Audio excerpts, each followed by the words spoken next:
Bom dia, mais uma manhã com Deus, priorizando a palavra de Deus. E nesta manhã do dia 16 de janeiro, nós vamos meditar de Gênesis, não, de Êxodo, capítulo 1 ao capítulo 4. E que a paz do Senhor encha o teu coração nesta manhã.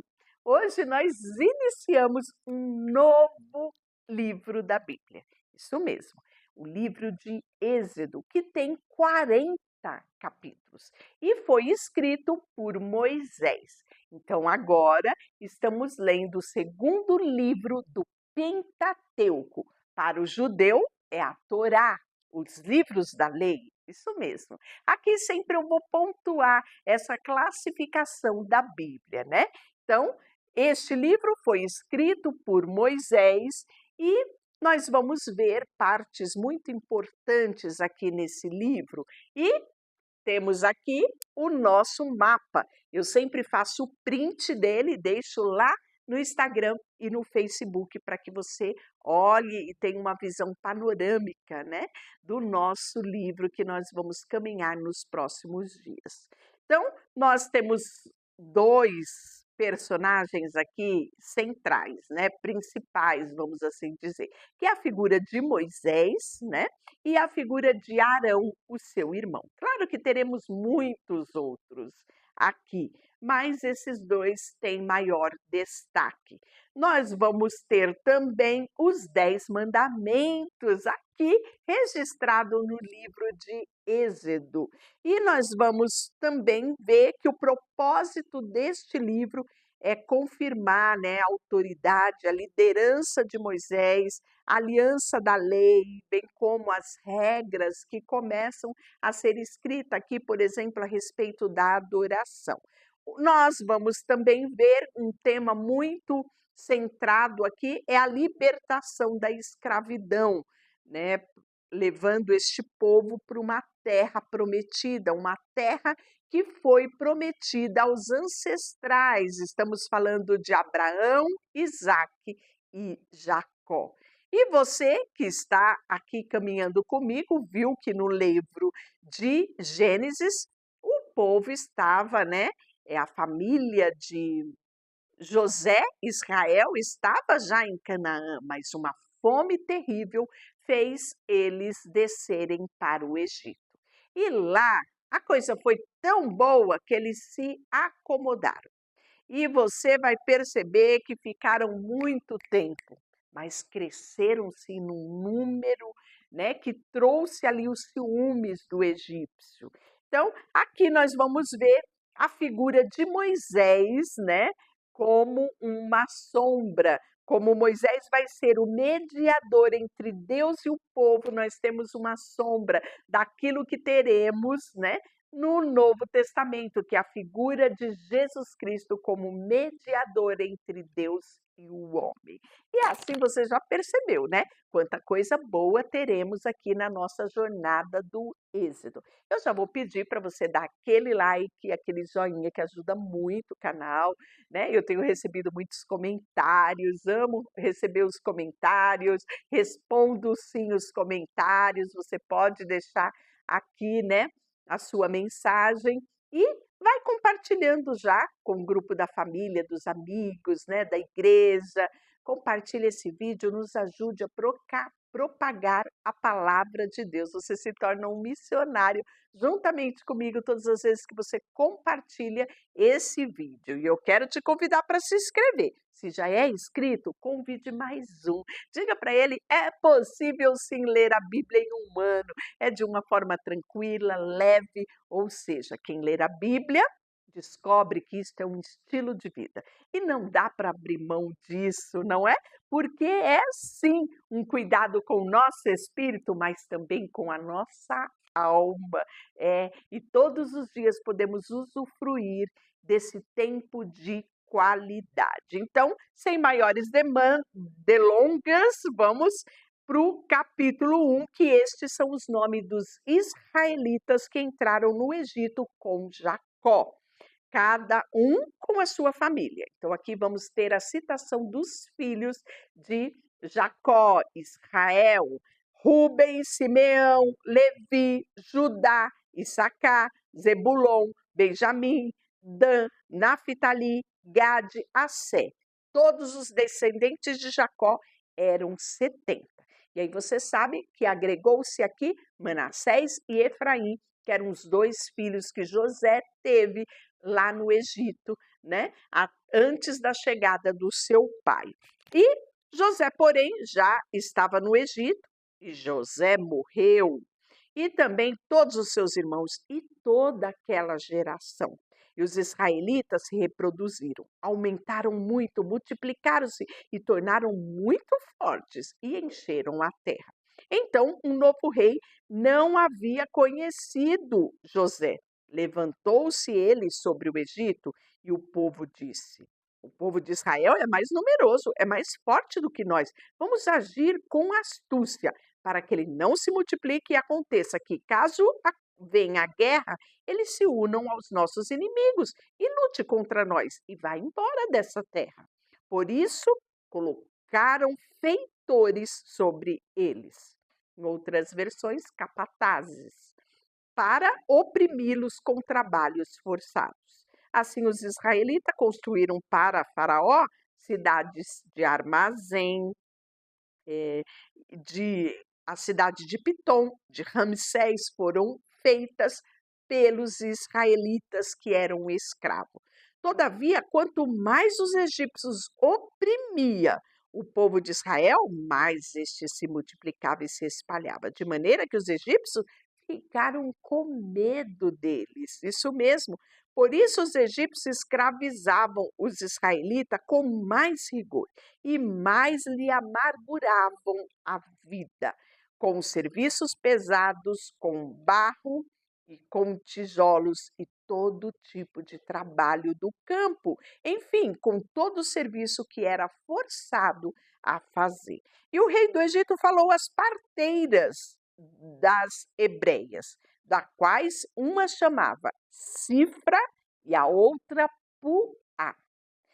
Quando ajudardes as hebreias no parto e a virdes sobre os assentos, se for menino, matai-o, mas se for menina, poderá viver. As parteiras, porém, temeram a Deus e não fizeram o que o rei do Egito pediu, o que ele havia ordenado, mas deixaram viver os meninos. Então o rei do Egito mandou chamá-las, isso mesmo, e as interrogou. Por que fizeste isso, deixando com vida os meninos? E as parteiras responderam ao faraó: as mulheres hebreias não são como as egípcias, elas são fortes.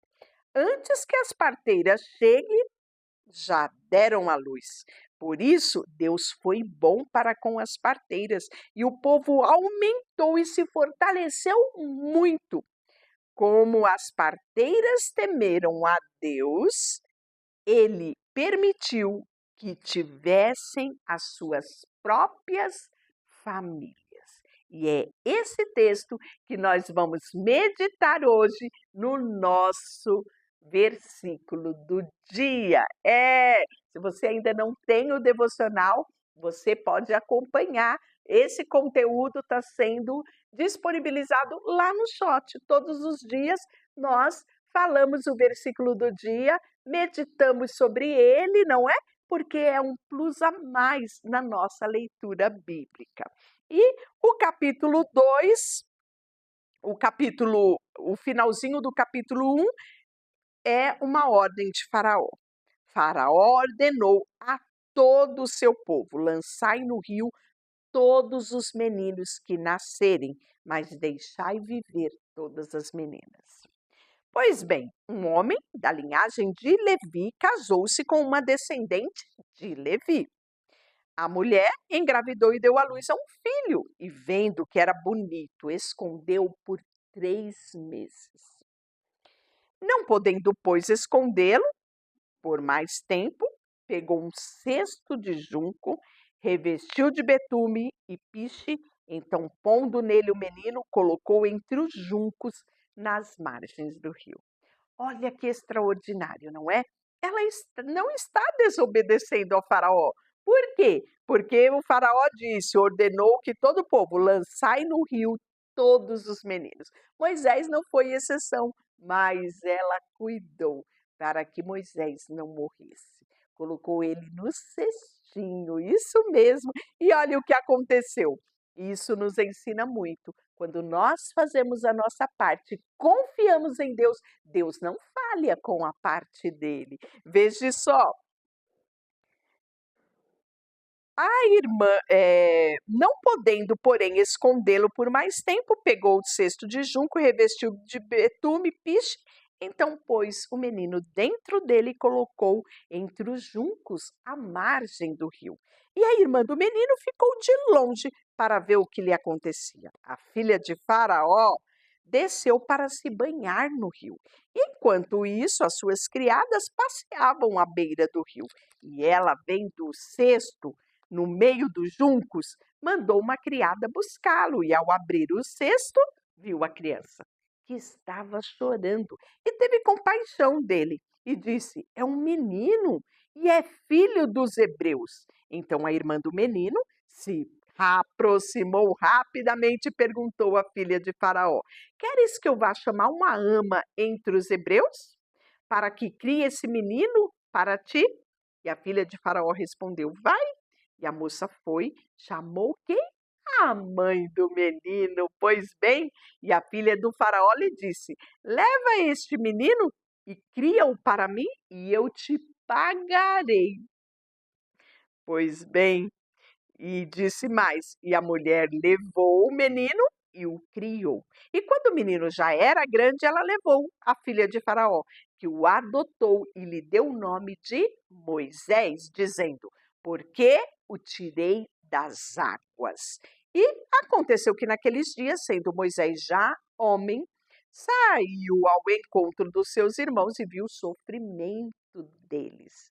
Então, né, ele está vendo aqui a opressão que estava sobre os hebreus, os seus irmãos, porque nunca lhe foi escondido que, mesmo sendo filho da filha de Faraó, o sangue dele era sangue hebreu, ele era filho dos hebreus. E aí nós vamos ver que quando ele viu aquilo, o sangue falou mais alto, não é? E ele olhou para um lado, olhou para o outro e foi lá e matou o egípcio e o enterrou. Pois bem, no dia seguinte ele saiu de novo. Só que agora não era mais um egípcio maltratando um hebreu, era uma briga de dois hebreus.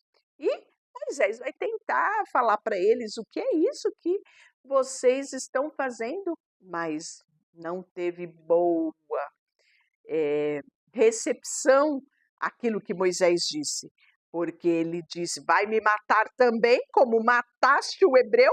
E aí o coração de Moisés se encheu de medo. Por quê? Ele pensou: certamente já descobriram o que eu fiz, vou fugir de Faraó. E aí ele foge, e aí ele vai habitar na terra de Mídia. Chegando lá, se assentou aonde? No poço. O poço era um evento, né? Porque todo mundo ia lá buscar água. E o sacerdote daquele lugar de Midian tinha 7 filhas. E elas viraram tirar água, encher os bebedouros para dar de beber aos rebanhos do seu pai. Mas os pastores vieram e as expulsaram dali. Pois bem, Moisés se levantou e defendeu e deu de beber a todo o rebanho.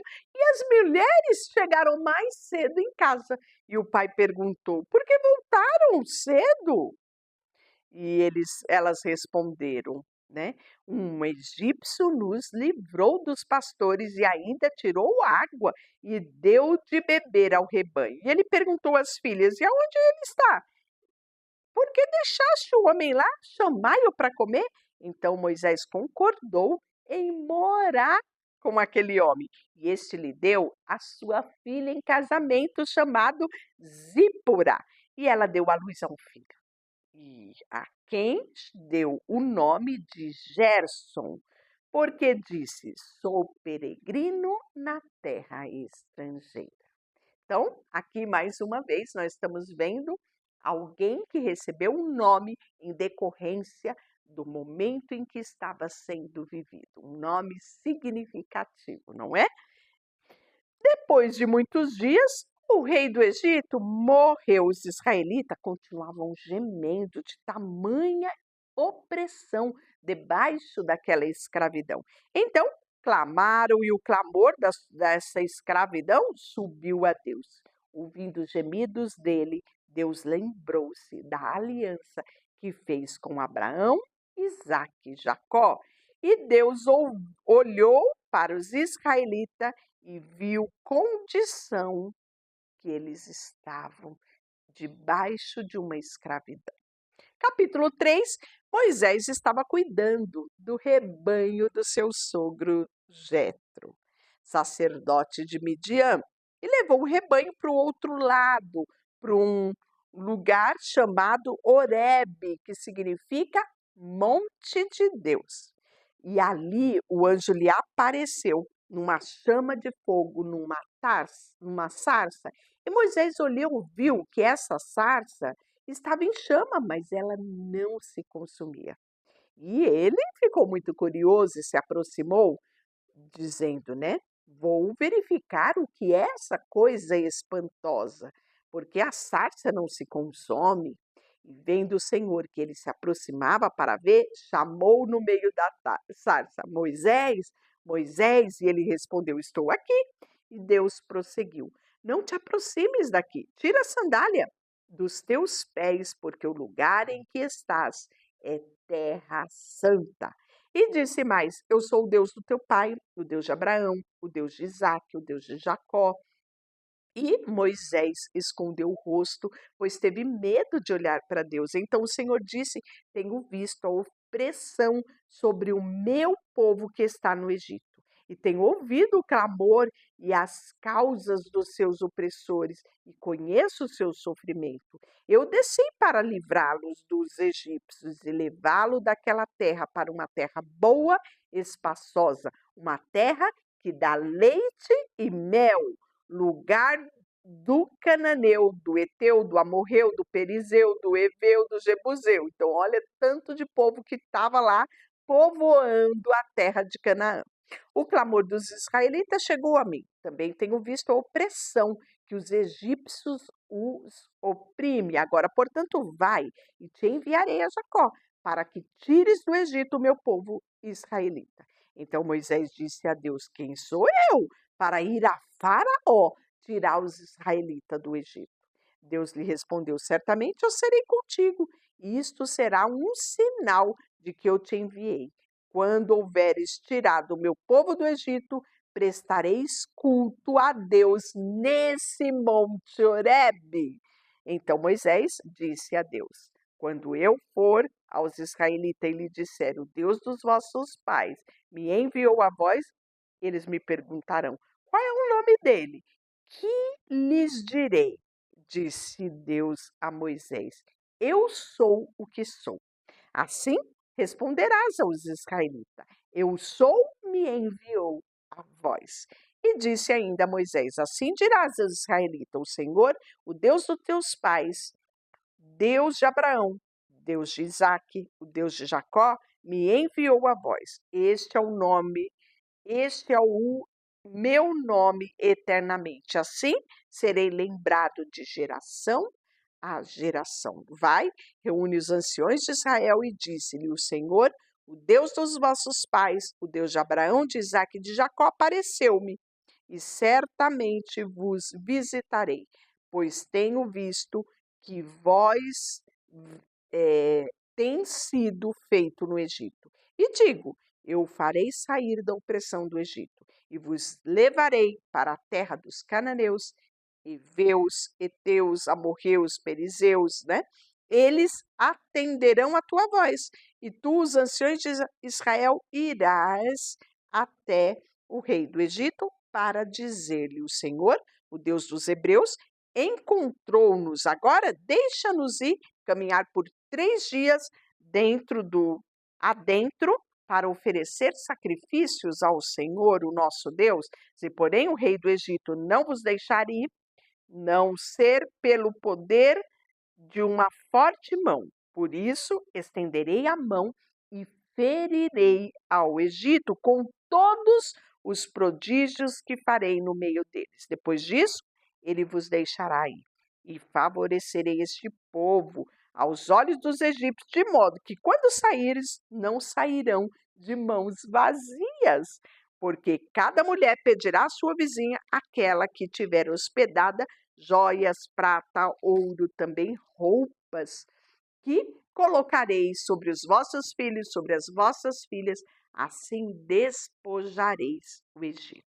E aí, capítulo 40, que é o nosso último capítulo de hoje, Moisés respondeu: Mas eles não acreditarão em mim, nem atenderão a minha voz, pois dirão: O Senhor não te apareceu. Então, Moisés tinha lembrança dos dois egípcios, né? Que ele foi tentar conscientizar eles para que eles não brigassem, né? E eles, sabe o que disseram para Moisés? Quem te constituiu rei sobre nós, né? E ainda acusaram o, o Moisés de ter matado o egípcio, não é? Então, tudo isso passou na cabeça de Moisés, né? Como que vai ser isso? E aí perguntou-lhe o Senhor: Que é isso na tua mão? E Moisés respondeu: Uma vara. E o Senhor lhe ordenou: Joga no chão. E ele a jogou no chão e ela se transformou numa cobra. E Moisés fugiu dela. Então o Senhor disse a Moisés: Estende a mão e pega pela cauda. E estendeu a mão e pegou e se transformou em vara de novo, para que eles acreditem que o Senhor, o Deus dos seus pais, o Deus de Abraão, o Deus de Isaac, o Deus de Jacó te apareceu. Disse-lhe mais o Senhor: Agora coloca a mão no peito. E ele colocou a mão no peito. E quando tirou, ela estava leprosa, semelhante à neve.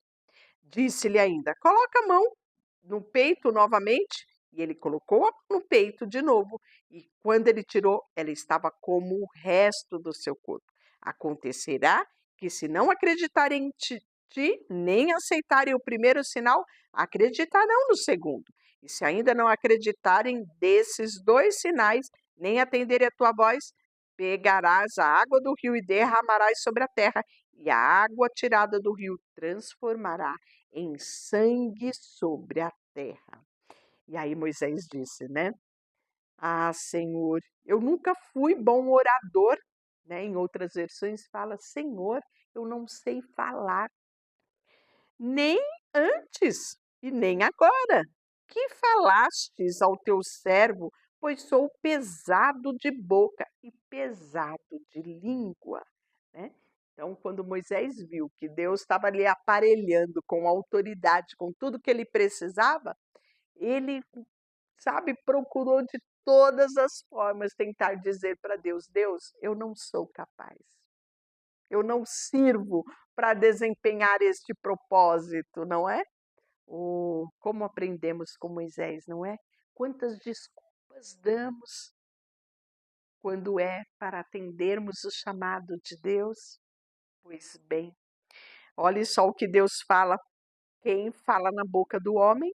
Ou quem faz o mudo, ou o surdo, ou o que vê, ou o cego? Não sou eu, Senhor? Então vai agora e estarei com a tua boca e te ensinarei o que hás de falar. Ele, porém, disse: Ah, Senhor, peço que te envie outro que queiras enviar. Então a ira do Senhor se acendeu contra Moisés e disse: Arão, levita, não é o teu irmão? Eu sei que ele fala bem. Ele também virá ao teu encontro. Vai-te e alegra-te o coração. Tu lhe falarás e lhe porás as palavras na boca, e eu estarei com a tua boca e com a dele, e vos ensinarei o que deves falar. Então falarás ao povo em teu lugar. Assim, ele será a tua boca, e tu serás como Deus para ele. Portanto, levarás uma vara e na tua mão realizará os prodígios nela. Então Moisés voltou de onde estava. Jetro, seu sogro, disse-lhe: Deixa-me voltar aos meus irmãos e que estão no Egito para ver como vive. E Jetro lhe disse: Vai em paz. E o Senhor disse a Moisés em Midian: Vai, volta para o Egito, pois já morreram todos que te procuravam. tirar-te a vida. Então Moisés tomou sua mulher e seus filhos e fez montar num jumento e voltou à terra do Egito. E Moisés levava na mão a vara de Deus. E o Senhor disse ainda a Moisés: quando voltares ao Egito, tem cuidado de fazer diante de Faraó todas as maravilhas que te tenho posto na mão, mas eu lhe endurecerei o coração e ele não deixará o povo ir. Então dirás a Faraó: assim diz o Senhor Deus, o Deus de Israel.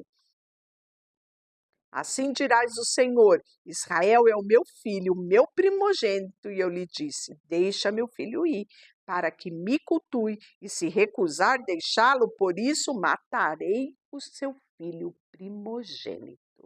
É, Deus já está avisando a Moisés, né? E faz menção a ele da última praga, que é a morte dos primogênitos. E durante a viagem aconteceu que o Senhor encontrou Moisés numa estalagem e quis matá-lo. Olha só isso aqui.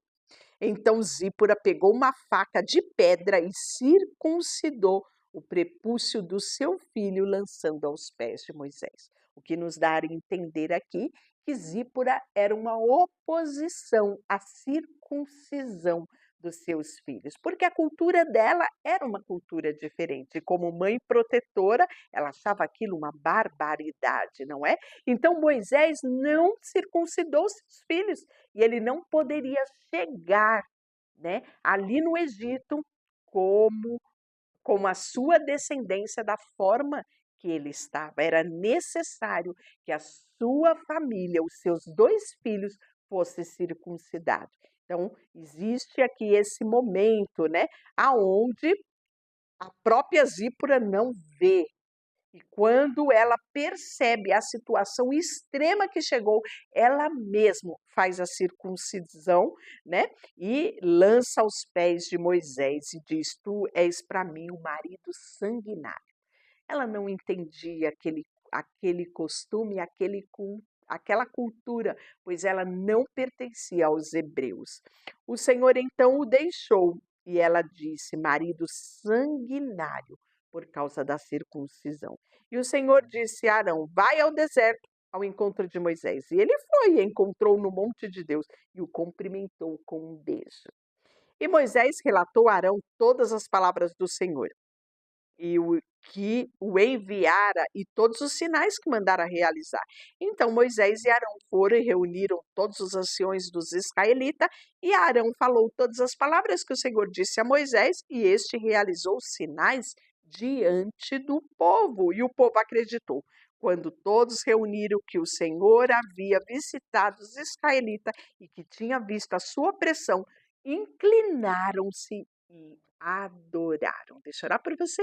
Senhor, nesta manhã, colocamos diante de Ti o nosso coração, a nossa vida, tudo que temos e tudo que somos. Colocamos diante de Ti reconhecendo que Tu és o nosso Deus, o nosso Senhor e o nosso Salvador. Em nome de Jesus, amém? Deus te abençoe.